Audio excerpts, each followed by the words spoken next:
Hi, I'm Joanne Wilkes and I'm a professor of English, and I work primarily on 19th century writing, especially fiction and criticism by women. I'm also on 19th century poetry, including the poetry of Lord Byron.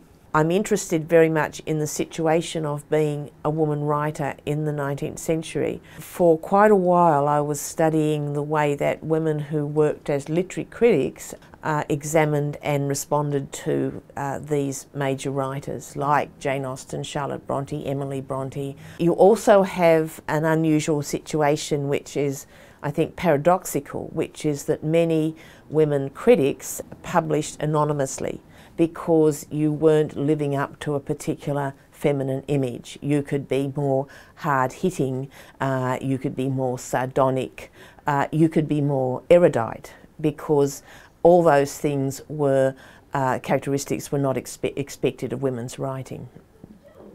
We have a range of courses that go from the medieval period through right to the contemporary period, and so we would have courses going from Chaucer and Middle English right to contemporary writers, including contemporary writers in multimedia areas.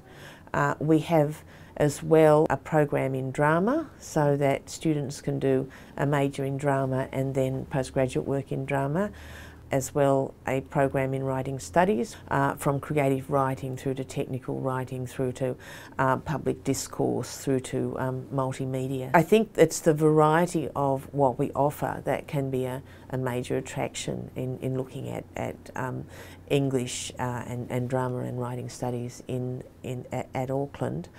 Several years ago I got very interested in the way Lord Byron's poetry was extremely influential in continental Europe.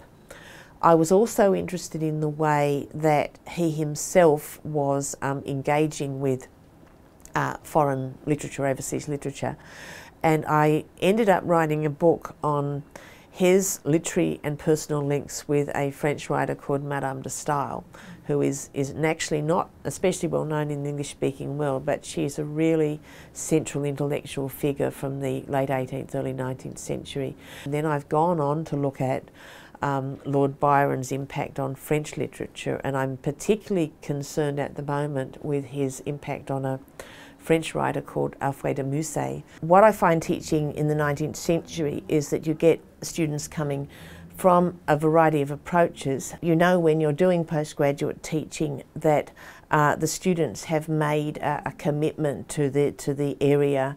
They're interested in the area. They've usually got some kind of background preparation in the area from their undergraduate teaching. You also get students who are coming from a background where they're interested in women's writing as such, and their main exposure to women's writing has probably been in 20th and 21st century women's writing. Yeah.